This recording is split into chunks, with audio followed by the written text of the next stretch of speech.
As this man take everything from them, even their crude oil in the Middle East, and set up boundaries where they should serve him, he cannot compel them to buy if they hold their integrity toward their God and starve themselves to death rather than eat off the fruits of a thief.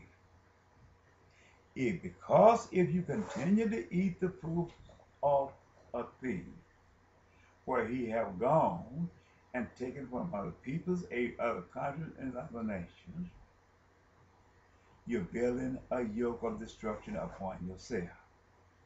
So if you lay down your life and live by the integrity of your soul, God is going to deliver you in the end.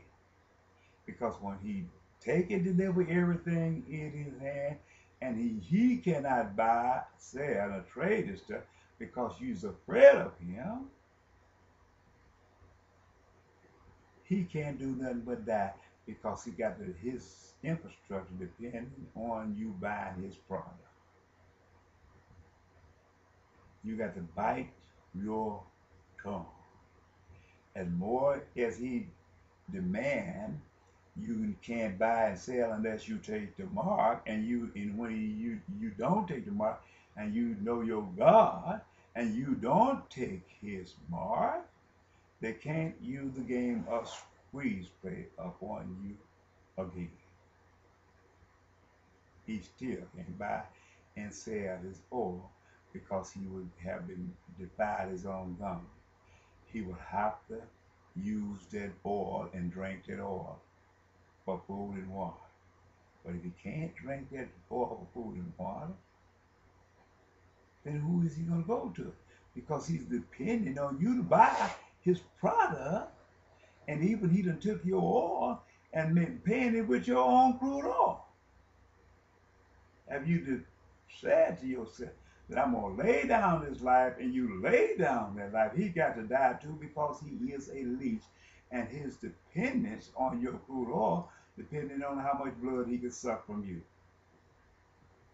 But if you deny him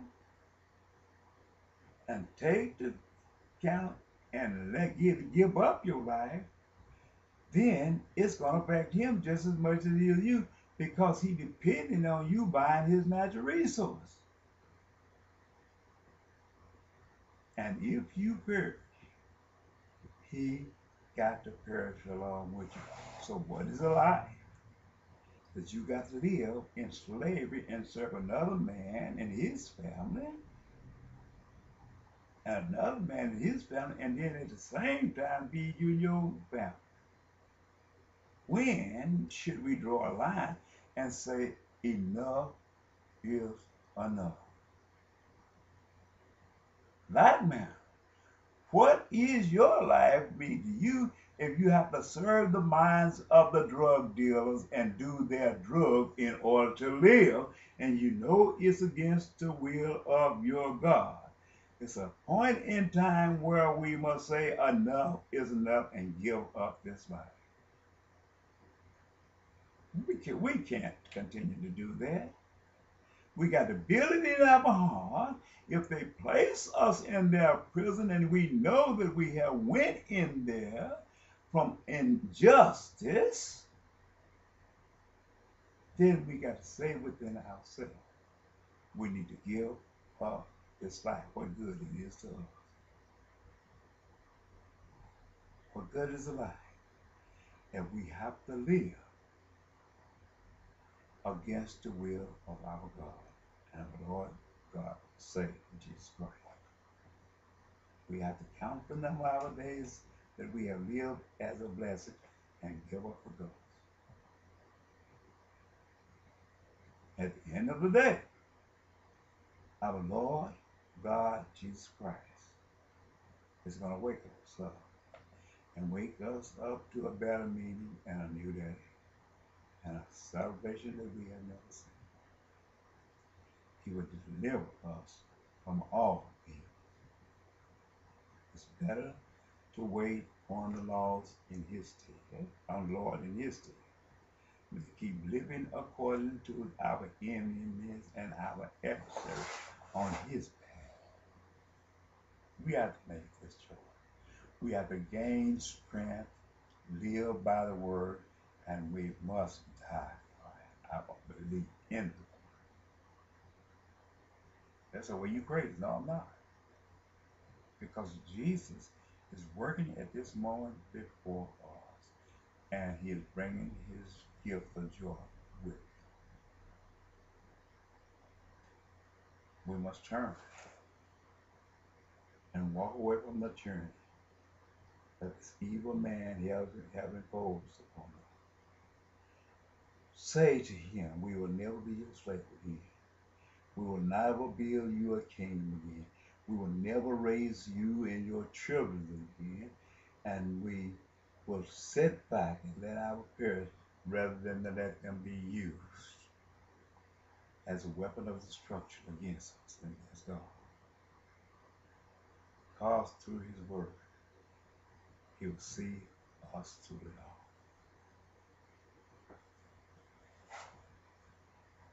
Well,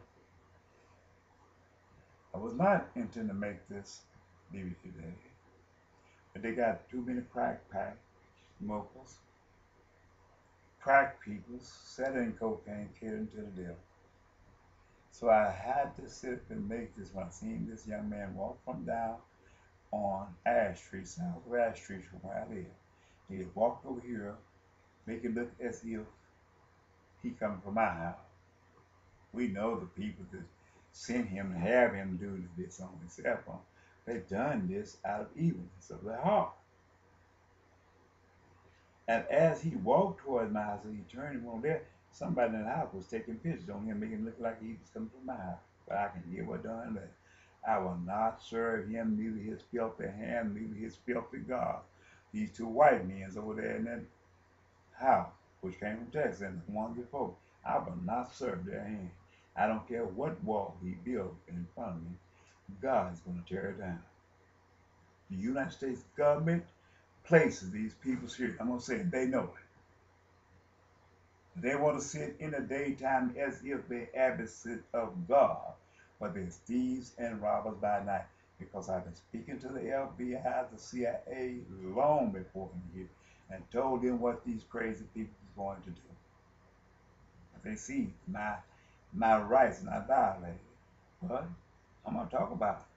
You got to talk about it. You got to spread your hand, and you got to watch your surroundings. Don't worry about me. Because the money they got, the filthy money they get, is going to burn them.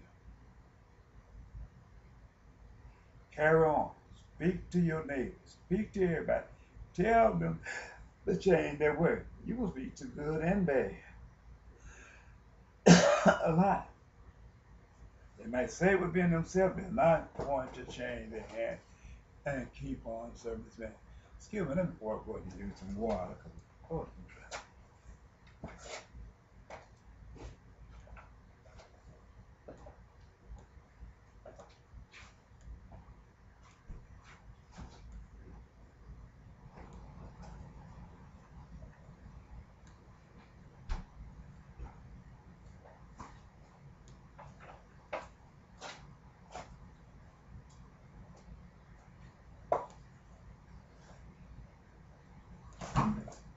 excuse me.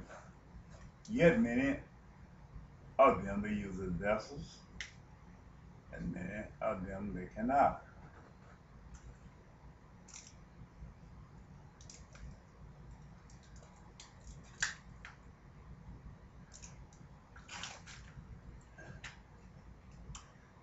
But you have to maintain. You have to keep speaking to them.